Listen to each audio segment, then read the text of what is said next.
Did you know that the average person walks by 36 murderers in their lifetime? And in 2023 alone, there are 18,450 murders, and that was just in the United States.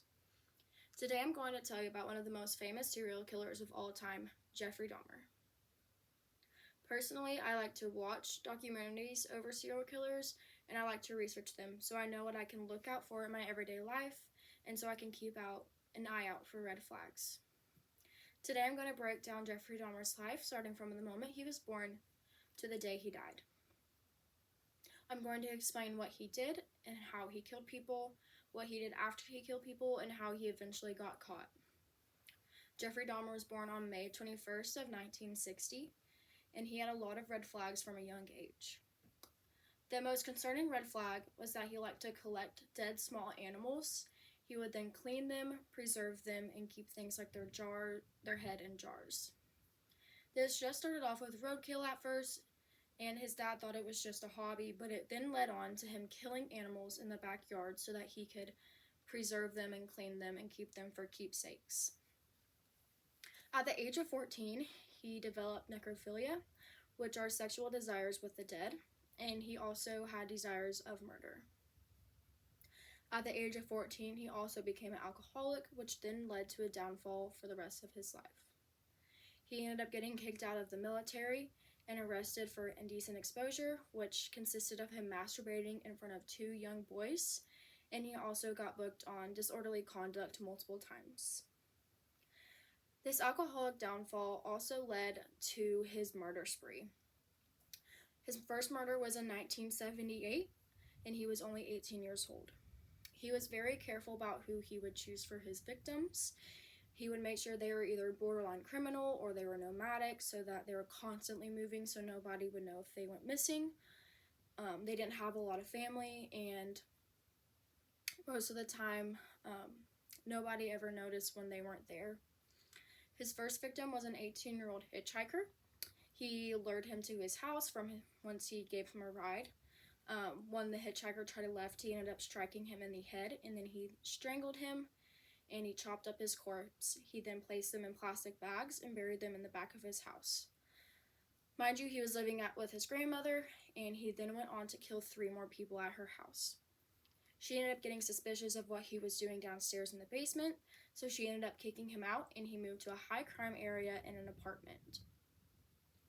In March 1989, he then took another person and he killed them as well.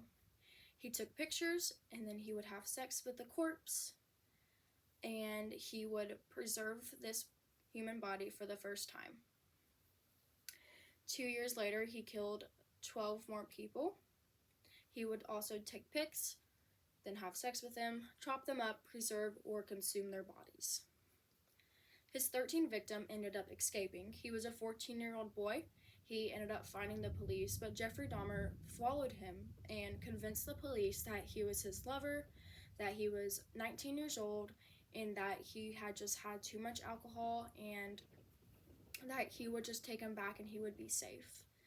The police officers then followed Jeffrey Dahmer and made sure that him and his lover got to the apartment safe. If they would have just went inside and searched Jeffrey Dahmer's apartment, they would have found his previous victim still laying on his bed.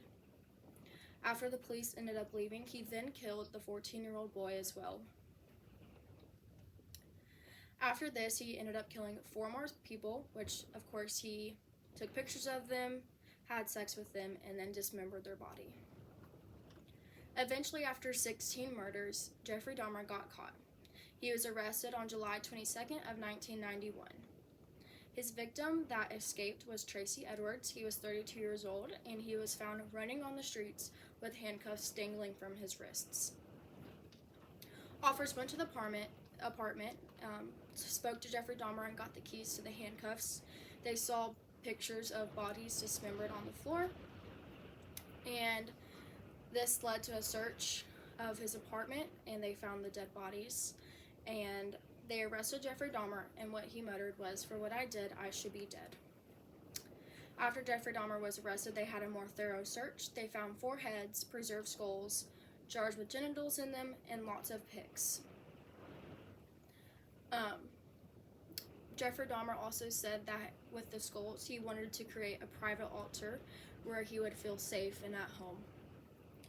Eventually, on February 15th of 1992, Jeffrey Dahmer was proven guilty and sentenced to 15 life terms.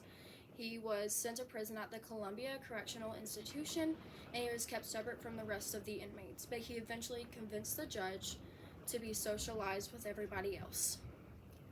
After Jeffrey Dahmer had been socialized, he ended up getting murdered on November 28th of 1994 by an inmate named Christopher Scarver. The inmate claimed that God told him to do it. Overall, Jeffrey Dahmer was a really bad person, and he killed a lot of people. He would take pictures of them after he killed them, perform sexual acts, and then he would dismember the body parts, where he would either keep them in jars or he would turn to cannibalism. He eventually got arrested after his 17th victim escaped, and they searched his apartment thoroughly, and he was arrested and charged with 15 life sentences. Never be afraid to reach out if you think there's someone who is a Jeffrey Dahmer around you. You could save many lives, and it will never be unforgiven, and you could save a lot more people.